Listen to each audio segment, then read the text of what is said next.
예, 반갑습니다. 일강 경제를 맡게 된 김현철 교수입니다.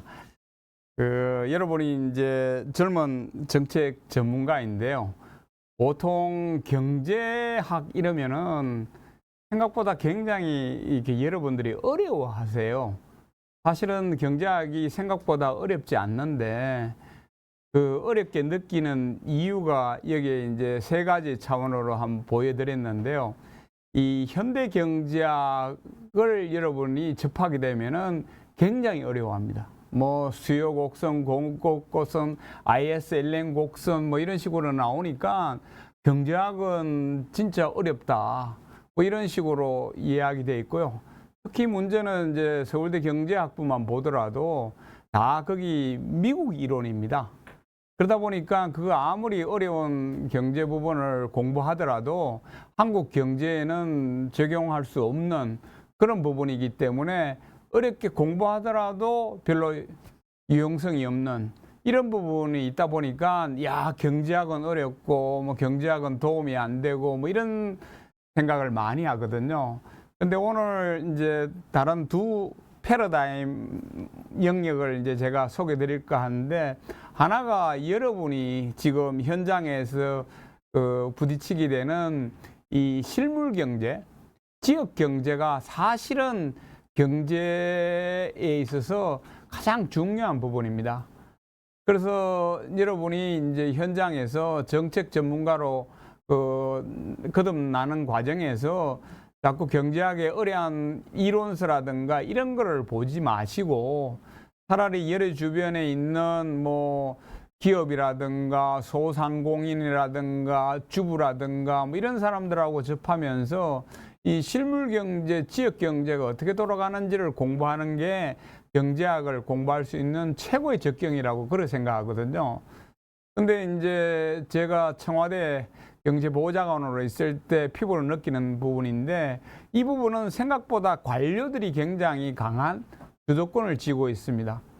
기재부는 물론이고 뭐 산업부, 과기부, 중기부 이러니까 청와대 뭐 1기, 2기 정도는 개혁적인 이런 어공들이 이 경제를 주도하지만은 후반기로 갈수록 이제 관료들이 다 그립을 잡고 이제 국가를 운영하기 때문에 생각보다 이 부분에 여러분의 목소리가 이렇게 전달되는 부분이 굉장히 약한 그런 부분이거든요.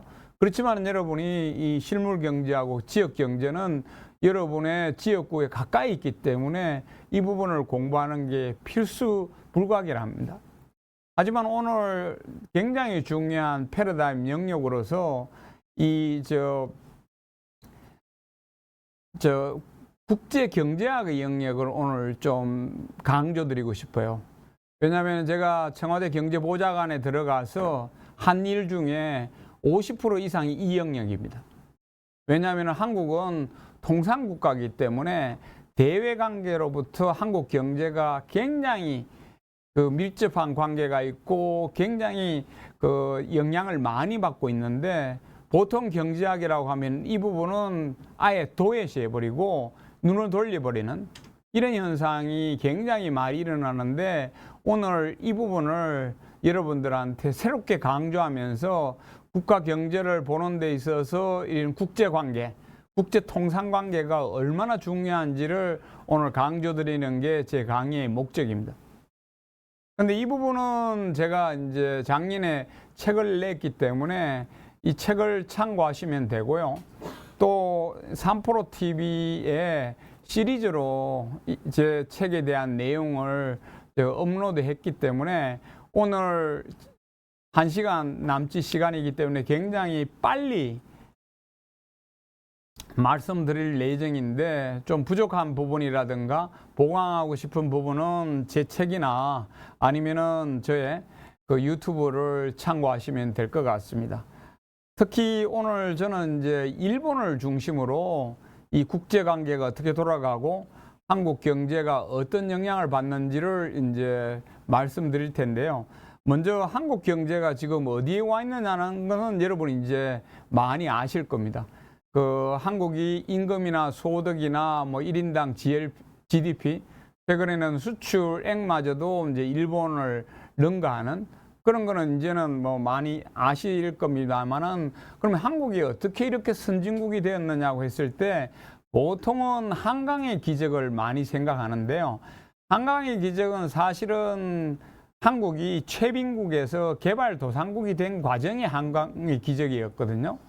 그런데 우리가 더 중요한 거는 어떻게 개발도상국에서 우리가 선진국이 됐는가 하는 부분이 가장 중요한데, 이 부분은 사실 지난 30년간 세계화의 기적을 통해서 우리가 선진국으로 도약한 겁니다.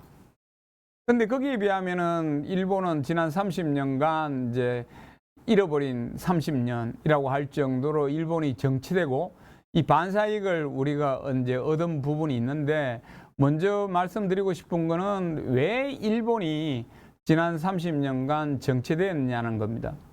근데 이런 부분은 여러분은 들어보신 적이 있을 거예요. 플라자 합의 때문에 통화 전쟁에서 이제 미국이 일본을 손을 봤고, 그 바람에 일본 경제가 장기 침체에 빠졌다라는 거는 한 번씩 들어봤을 텐데요. 그러면은 플라자 합의의 의미가 뭔가를 오늘 여러분은 이제 정치에 몸담고 있기 때문에 좀 강조드리려고 합니다. 왜냐하면은 플라자 합의가 이루어진 결정적인 계기는 그 당시에 그 한미일 사이에 삼각연대가 형성되어 있었습니다. 우리가 아는 1차 이제 한미일 삼각연대는 박정희 대통령 시절에 기시하고 미국의 존슨 대통령 사이에 한미일 삼각연대가 만들어졌다가 박정희 대통령이 이제 살해되는 바람에 이 1차 삼각연대는 깨지고, 그 2차 연대가 이제 전두환, 낙하손의 이제 레이건 대통령 사이에 제2차 한미일 삼각연대가 만들어졌는데, 이 플라자 합의라고 하는 것은 레이건이 2차 삼각연대의 파트너였던 낙하손해를 배신한 그런 이제 결과입니다. 그래서 이게 동맹을 과신한 결과 사실은 일본이 경제가 이제 무너지는 이제 결정타가 되는 이 부분을 이제 여러분이 눈여겨봐야 되는 거고요. 또 이러한 과정 속에서 일본 경제가 정치되면서 한일 간의 체제 경쟁은 사실은 끝난 겁니다.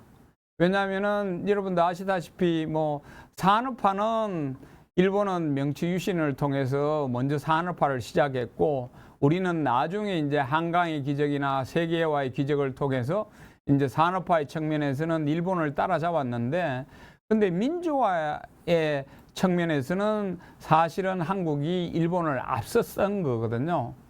여러분 지금 이제 일본에서 그 기시다 정권이 지금 뭐 오락가락합니다만은, 일본의 경우는 명치 유신을 통해서 산업화는 먼저 시작을 했지만은 민주화는 자기들의 손으로 쟁취해 본 적이 없습니다. 결국은 제2차 세계대전의 패전함에 따라서 미국이 일본에 민주주의를 갖다 주었거든요. 근데 우리는 여러분도 아시다시피 피를 흘리면서 이제 민주주의를 쟁취했는데, 일본의 경우는 피를 흘리면서 쟁취한 민주주의가 아니고 미국으로부터 주입된 민주주의이기 때문에 민주화에 있어서는 우리가 훨씬 더 앞선 거죠. 그래서 한일 간의 체제 경쟁 속에서는 결국 한국은 산업화는 뒤졌지만은 지금은 다 따라잡았고요. 그리고 민주화는 일본보다 앞섰기 때문에 한일 간의 체제 경쟁은 이제 끝난 거고, 그 속에서 우리가 해야 될 가장 중요한 일은 이 세계화의 과정 속에 굉장한 양극화가 많이 일어났기 때문에 이 부분을 이제 보완하는 게 굉장히 중요한 대한민국의 과제가 되었던 겁니다. 그래서 그 문재인 정부에서는 이 국가의 아젠다로서 포용국가, 또 성장 측면에서는 포용적 성장이라는 기치를 내걸고 5년간 경제 운영을 한 게 바로 이러한 측면에 있는 겁니다. 하지만은 일본의 경우는 이제 체제 경쟁에서조차도 한국에 뒤질 수 있는 이런 이제 그 상황에 놓여져 있기 때문에 일본으로서는 새로운 모험을 할 그런 동기가 굉장히 강했는데요. 이 동기가 결국은 대한민국을 지금 뒤흔들어 놓고 있는 결정적인 계기가 됩니다. 그러면 일본은 어떻게 이렇게 판을 흔들기 시작했는가 하면은 굉장히 중요한 게 그 2012년 체제입니다. 일본을 이해하는 데 있어서는 2012년 체제, 이게 이제 일본에서는 뉴라이트 체제라고 이야기하는데요. 뉴라이트는 여러분 많이 들어보셨죠? 한국의 뉴라이트가 발행하는 가장 결정적인 이유는 일본의 2012년 체제를 한국의 뉴라이트들이 벤치마킹 하면서 이것을 자기들의 롤 모델로 생각하고 있기 때문에 한국의 뉴라이트들이 지금 발행하고 있는데, 일본에서는 2012년에 뉴라이트들이 대두되기 시작했습니다. 그러면은 그 전에 일본의 체제는 무슨 체제냐면은 1955년 체제예요. 1955년 체제는 어떤 체제냐면은 안보는 미국에 완전히 의존하면서 일본은 오로지 경제개발에 올인한 체제가 1955년 체제였거든요. 이런 1955년 덕분에 이제 일본의 경우도 선진국으로 이제 발돋움할 수 있는 그런 계기가 되었습니다만은, 조금 전에 말씀드린 것처럼 미국의 동맹을 과신하는 바람에 결국 레이건으로부터 플라자 합의라는 최악의 조건을 강요받아서 이제 1990년부터 경제가 초장기 침체로 이제 빠져들었는데요. 이 속에서 대두된 게 2012년 뉴라이트 체제입니다. 그 뉴라이트 체제는 뭐 여러분 잘 아다시피 첫 번째가 이제 역사 수정주의지 않습니까? 이 그림을 보면은 뭐 일본의 뉴라이트 체제가 역사를 어떻게 수정하는지는 금방 알 수 있죠. 이 아베가 탄 전투기, 자위대 전투기 편명을 보시면은 731이지 않습니까? 이거는 대놓고 731 부대의 존재 자체를 부정하는, 그거를 이제 이런 퍼포먼스로 보여준 게 일본의 2012년 뉴라이트 정권의 이제 그 대두인데요. 이 뉴라이트 체제가 이 역사 수정주의와 더불어 신세계 전략을 이제 발표하게 됩니다. 이게 여러분도 잘 아시는 인태 전략이에요. 인도 태평양 전략입니다. 그래서 지금은 뭐 나중에 말씀드리겠습니다만 2017년에 트럼프가 이 일본의 인도 태평양 전략을 받아들임으로 해서 하와이의 미군 기지가 태평양 사령부에서 인도 태평양 사령부로 전환되고, 또 바이든 대통령이 그걸 가지고 이제 첨단 기술 전쟁을 하면서 미중 패권 전쟁이 본격화되기 시작했는데요. 그 시발점이 사실은 일본의 2012년 뉴라이트들이 갖고 나온 이 인도 태평양 전략입니다.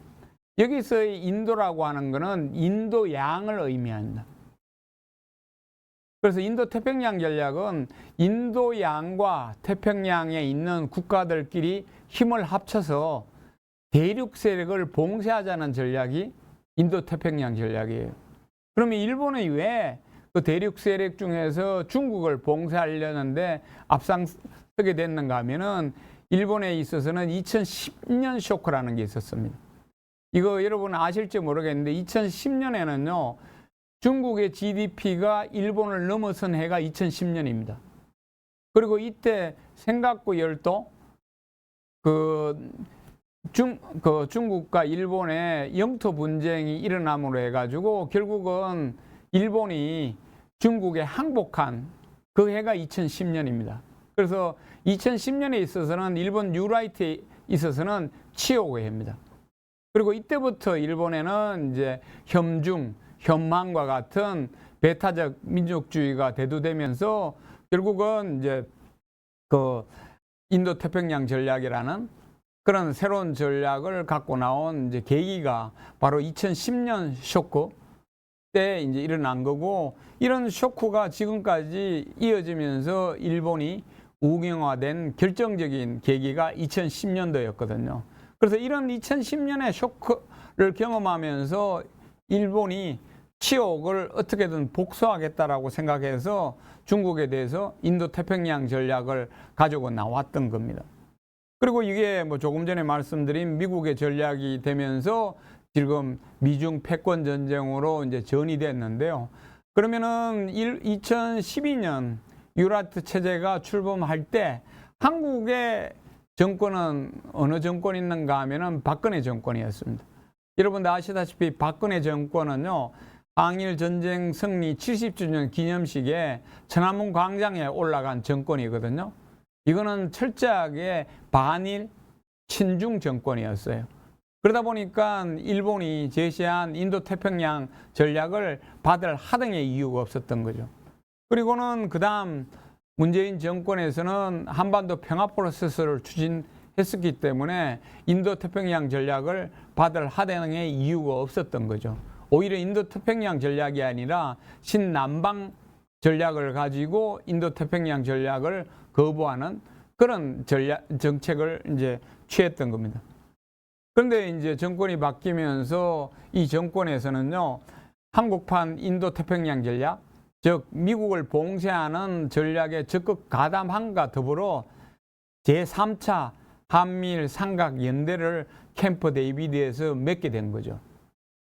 이게 이제 최근의 움직임인데, 이런 판이 되어버렸으면은 일본으로서는 2012년 뉴라이트 정권이 추구했던 모든 게 이루어진 그런 이제 판이 되어버렸습니다. 그러면 이 판에서 일본의 이익은 어떤 이익이 있느냐 하면은 첫 번째는요, 지정학적 이익이 있습니다. 하나가 뭐냐면은 이 사진은 일본에서 굉장히 중요한 화면 사진인데요. 여러분 기억하시는가 모르겠네요. 바이든 대통령이 한국을 방문해서 평택에 있는 삼성전자를 방문한 때 기억하시나요? 그때 우리 언론들은 뭐 바이든 대통령이 일본보다 한국을 먼저 방문했니, 뭐 한국의 삼성전자나 현대자동차를 뭐 높이 평가했니 이렇게 이야기했지만은요, 그거를 마치고 동경에 가서 이걸 한 겁니다. 이게 뭐냐면은 인도태평양 경제 프레임워크 출범식을 한 거예요. 이날이 일본의 뉴라이트의 입장에서는 굉장히 중요한 날입니다. 이건 뭐냐면은 이게 화면에서 보는 것처럼요, 이 주빈석에는 누가 앉았는가 하면은 인도의 모디 총리하고 일본의 기시다 총리가 앉아 있는 거죠. 인도양의 주빈은 모디고요, 서태평양의 주빈은 기시다라는 걸 각인시킨 그런 이제 회의였습니다. 그럼 대한민국은 어디에 들어가 있나요? 화면상에 들어가 있는 거죠. 이게 이제 일본이 노린 인도태평양 전략의 핵심인데요. 이게 원래 4월 10일 날 완전한 새로운 형태로 출범하게 되었습니다. 여러분 4월 10일이면은 대한민국에서 총선이 있었기 때문에 여러분들은 한국의 총선에 모든 관심이 쏠려 있었지만은 그때 워싱턴에서는요, 미국과 일본 간에 엄청난 중요한 정상회담이 있었어요. 그때 이제 두 가지가 이루어졌는데요. 하나가 미국이 일본의 재무장을 승인해 준 날입니다. 이 날이 사실은 아베의 꿈이 이루어진 그런 날이었고요. 더 중요한 건 뭐냐면은 미국이 일본의 역할을 확대해 준 날입니다. 어떻게 확대해 줬는가 하면은 전통적으로 미국하고 일본하고 관계는요, 부채살 관계였는데 이날 정상회담에서 격자형 관계로 일본의 역할을 올려주었어요.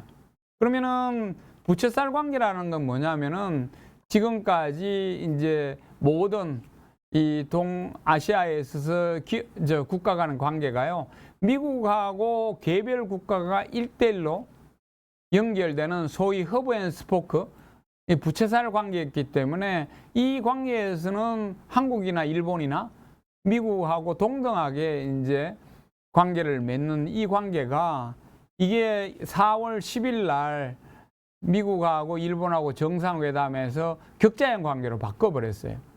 이건 뭐냐면은 일본이 미국의 글로벌 파트너이고 여기에 동북아에 있는 여러 국가들은 일본의 산하로 들어가는 이런 선언을 4월 10일 워싱턴에서 했던 거죠. 이거는 일본의 우익들, 뉴라이트들한테는 진짜 만세를 부른 날입니다. 이 왜 만세를 불렀는가 하면은 이게 일본이 1905년에 꿈꿨던 세계가 있었어요. 1905년은 어느 해인지 아십니까? 1904년에 러일 전쟁을 통해 가지고 한반도의 외교권을 박탈한 해가 1905년인데요. 그 직전에 이제 청일 전쟁을 통해서 대만의 그 점령 권리를 획득한 게 이제 청일 전쟁이었고, 그 바람에 결국은 1905년에 일본이 한반도와 대만을 수중에 넣은 해가 1905년 체제입니다. 이게 이제 미국의 힘을 빌려서 이제 1905년 체제로까지 만들어졌기 때문에 일본의 우익들은, 뉴라이트들은 이날을 기념하는 최고의 이제 날이 되어버렸고요. 그러면은 이렇게 되었을 때 경제적으로는 어떤 이익을 일본이 얻었나 하면은 이거는 이제 부차적인 겁니다만은 전통적으로 일본의 대한반도간은 정안론이었습니다. 정안론이라고 하는 건 뭐냐면 우리나라를 식민지화한 이제 이론적인 틀인데요. 이 정안론 속에서는 일본의 주권을 유지해야 되는 것은 너무나 당연하지만은 일본의 최대의 이익선이 한반도이기 때문에 이익을 확보하기 위해서는 한반도를 수중에 넣어야 된다라는 게 당시에 메이지 정부의 조선관이었습니다. 그래서 그 결과 한국의 식민지가 됐는데, 근데 시간이 흘러서 결국은 일본은 패망하고 다시 한국 전쟁이 일어남에 따라 정안론이 일본 우익들한테는 기지국가론으로 변환이 됩니다. 이건 뭐냐면은 기지국가론이라고 하는 건 뭐냐면은 한반도에 전쟁이 일어나니까 기지국가인 일본에 대박이 일어나는, 경제가 결정적으로 부흥할 수 있는 그 계기가 바로 한반도에 전쟁이 일어나는 그 구조를 만들어야지 일본의 이익이 극대화된다라는 이 사고가 이제 기지국가론인 거죠. 그래서 그 전까지 있었던 정안론이 한국 전쟁을 계기로 이제 기지국가론으로 이제 변환됐는데, 이게 한국이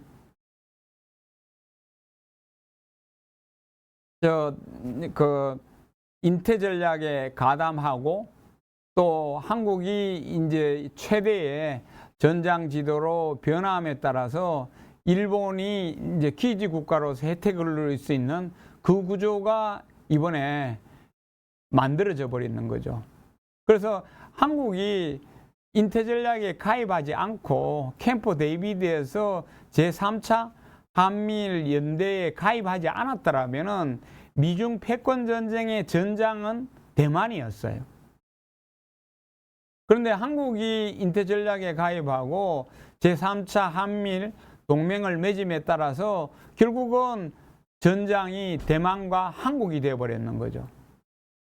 그 바람에 후방에 있는 기지국가로서 일본은 경제적 혜택을 이제 온전히 누리는 이 구조가 되는 겁니다. 그래서 TSMC의 대만 공장이 일본으로 옮겨가고 한국의 삼성전자의 연구소가 요코하마에 만들어지는 이런 구조가 한국은 전장지대화 되면서 결국은 이제 이런 자유진영의 주요 최첨단 공장은 두기 힘든 구조.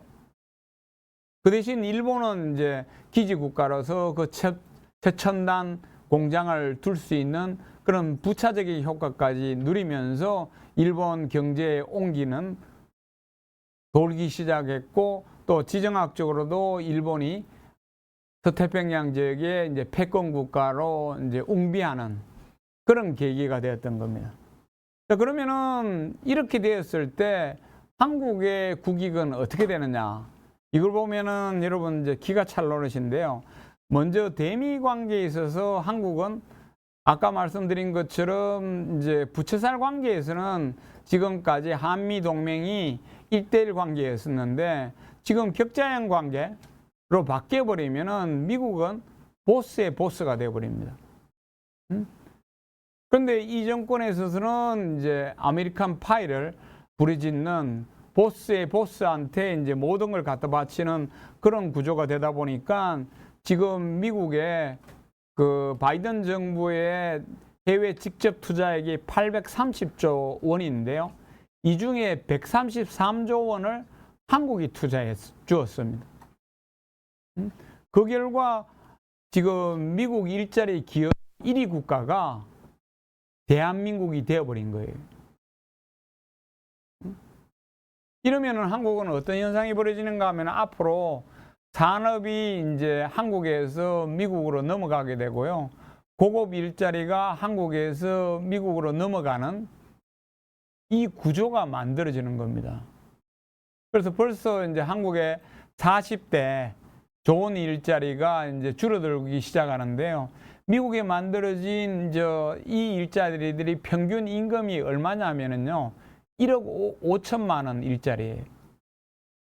1억 5천만 원짜리 일자리를 한국이 미국에서 제일 많이 만들어준 국가가 되어버린 겁니다. 그러니까 이제 아메리칸 파이를 부를만 하고요. 미국에서도 이제 아메리칸 파이를 쌍수를 들고 환영할 만한 이유가 바로 여기 있는 겁니다. 그리고 대일 관계는 이제 전통적이면은 허브 앤 스포크 관계에서는 지금까지 대등한 관계였는데 이 격자형 관계로 들어가면요. 우리는 일본의 꼬봉인 국가가 되어버린 겁니다. 일본이 오야붕이고요. 한국이 이제 꼬붕인 그런 국가가 되어버리는데 이러한 구조를 친일 뉴라이트들은 너무나 반겼던 거죠. 그래서 지금 여러분 다 뭐 많이 들어봐서 알겠지만은 친일 뉴라이트들이 곳곳에 이제 뿌리 박으면서 이 구조를 대환영하는 이유가 그들이 그토록 오야붕으로 모시고 싶었던 일본 뉴라이트들이 깔아놓은 판에 한국이 참여함으로써 이제 그들과 이제 오야붕 꼬붕 관계를 맺는 그런 계기가 됐는데요. 이 이유 중에 하나가 이 친일 뉴라이트들은 일본의 장학생들입니다. 여러분이 아시는 반일 종족주의, 이제 서울대 전 교수였죠. 이분도 결국은 일본으로부터 연구비를 받고 일본의 총독부 자료를 받으면서 학자로서 자리를 잡고 그 결과로서 이제 반일 종족주의라는 핵에 책을 써대는 이런 이제 그 입장으로 전락했고요. 여러분이 그 중일 마음이라고 한 김태효 그 안보 비서관은 사실은 낙하선의 장학생입니다. 그런데 김태효를 낙하선의 장학생으로 끌어들인 사람이 누구냐 하면은 지금 주일 대사인 박철희 대사입니다. 이 사람이 원래 낙하선의 장학생이었고요. 낙하선으로부터 돈과 연구비와 뭐 식사와 술을 끊임없이 대접받았던 사람이고요. 이 주일 대사가 김태효를 낙하선의 장학생으로 끌어들였던 거죠. 이게 지금 청와대가 중요한 거는 일본의 마음이라고 하고 또 얼마 전에 그 일본 대사가 한일이 아니고 공무원으로서 일한이라 그러고 한국의 강제노동에 대해서는 자기는 강제노동이라는 말을 쓸 수 없다고 일본의 뉴라이트들의 입장을 그대로 대변하는 이유가 지금까지 이들의 장학생이었기 때문에 이런 현상이 이제 벌어지고 있는 겁니다.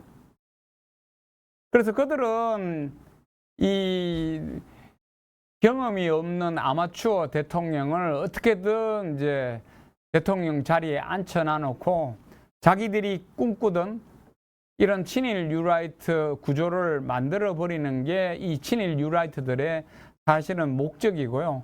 그 속에서 일본의 뉴라이트들하고 함께 일본 제국의 1905년 체제를 만들어 가려고 하는 게 그게 친일 뉴라이트들의 목적입니다.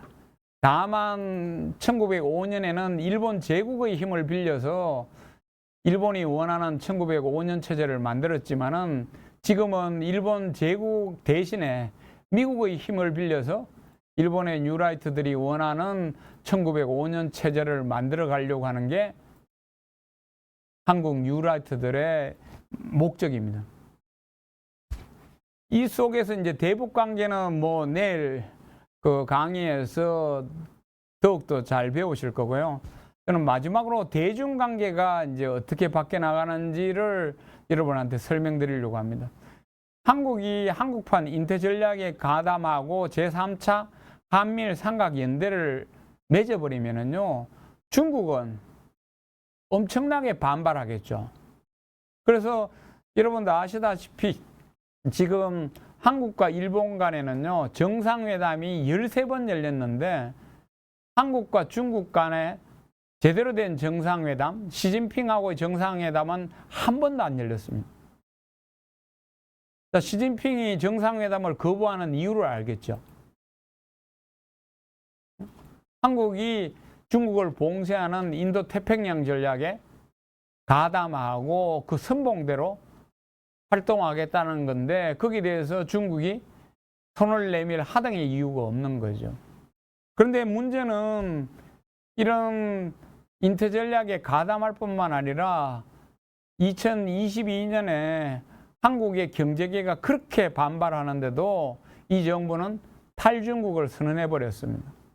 그래서 여러분은 뭐 바이든 날리면 이게 굉장한 뭐 정치적인 거라고 이야기하지만은요, 뭐 바이든 날리면 바이든 뭐 무식한 거, 욕한 거 이런 거는 뭐 한국의 품격이 떨어졌을 뿐이고 또 이게 MBC를 탄압함으로써 이제 언론 자유의 치명타를 가하는 그런 부분도 있지만은요, 경제적으로는 사실은 2022년에 탈중국이 한국 경제에 직격탄을 날렸습니다.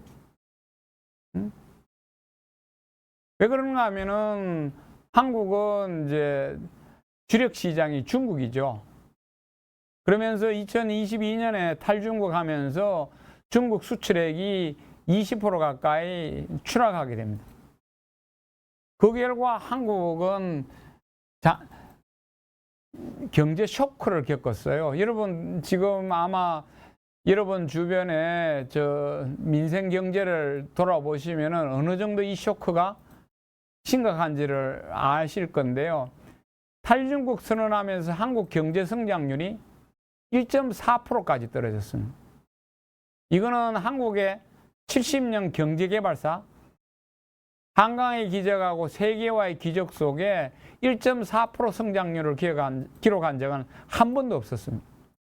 물론 뭐 오일 쇼크라든지 뭐 IMF라든지 이런 외부적인 충격이 오면은 마이너스 성장한 적은 있었지만은 세계적인 충격이 없는 속에서 갑자기 한국 경제가 2.5% 성장할 경제가 갑자기 1.4%로 추락한 거는 이 정권이 한미일 삼각연대 인도태평양 전략에 가담하면서 탈중국을 선언한 그 결과 때문에 발생한 거거든요. 이거는 통상국가에 있어서는 치명타입니다. 1.4% 성장한다는 거는요, 여러분의 주변에 있는 기업이나 가계의 평균 성장률이 1.4%밖에 안 된다는 거거든요.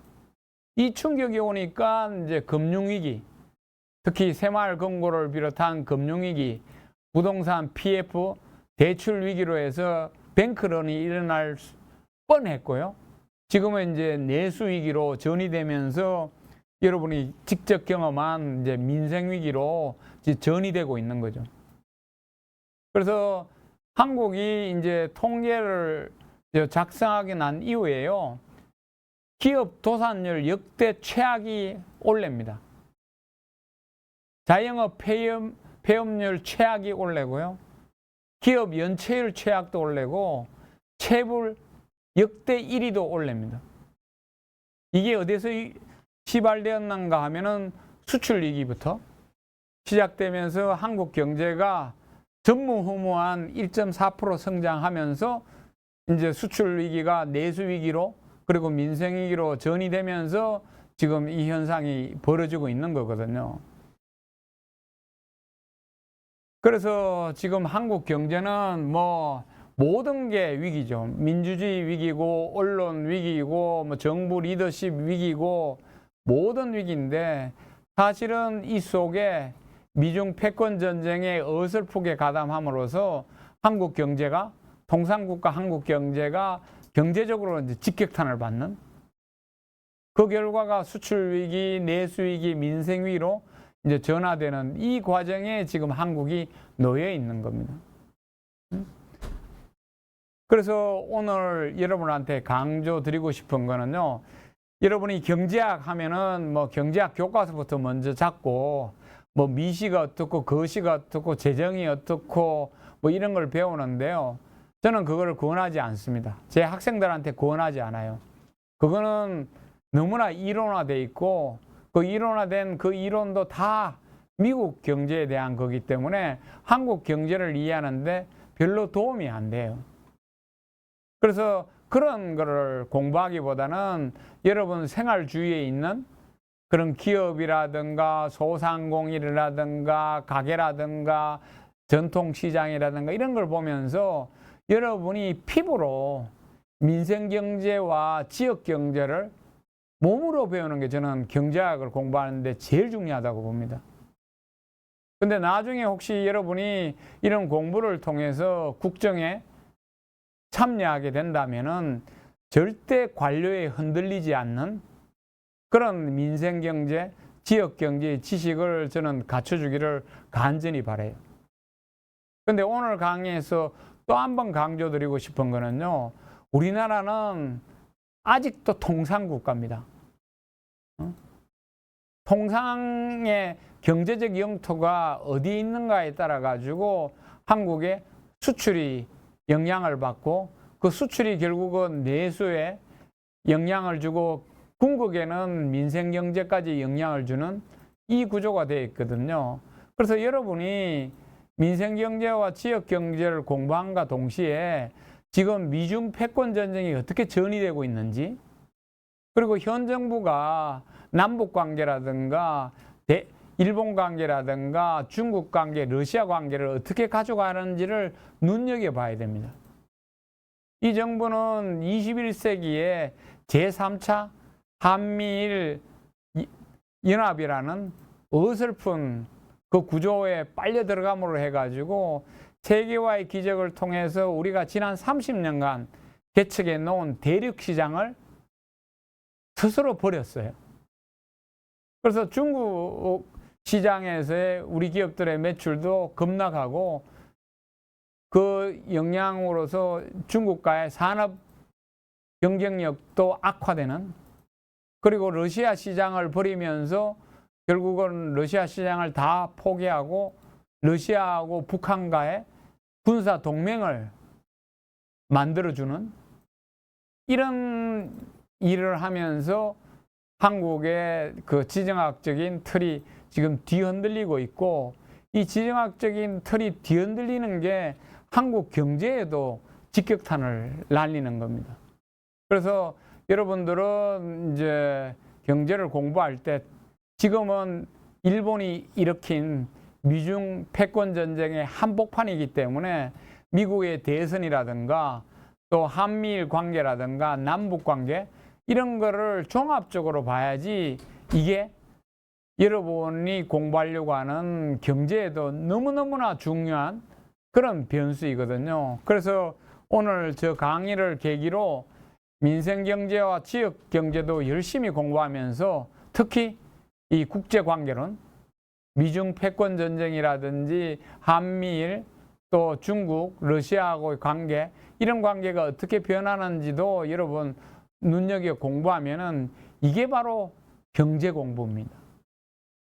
그래서 오늘은 여러분들한테 이제 정책 전문가로 여러분이 이제 커가는 데 있어서 이 여러분의 관심이 어설픈 미시경제, 거시경제 자꾸 이렇게 어렵고 배워봐야 별로 도움이 안 되는 그쪽에 자꾸 관심을 가지기보다는 민생경제, 지역경제에 굉장한 관심을 가지고, 또 우리나라가 통상국가이기 때문에 이런 대외관계에도 여러분이 관심을 가지고, 특히 일본이 이제 꼬드겨서 이제 시발된 미중 패권 전쟁이 지금 5년째 지속되고 있는 이 과정이기 때문에 미국 대선이라든지 미중 패권 전쟁의 향후의 과정 이런 것도 열심히 공부해 두면은 경제학을 공부하는데 굉장히 큰 도움이 될 것 같습니다.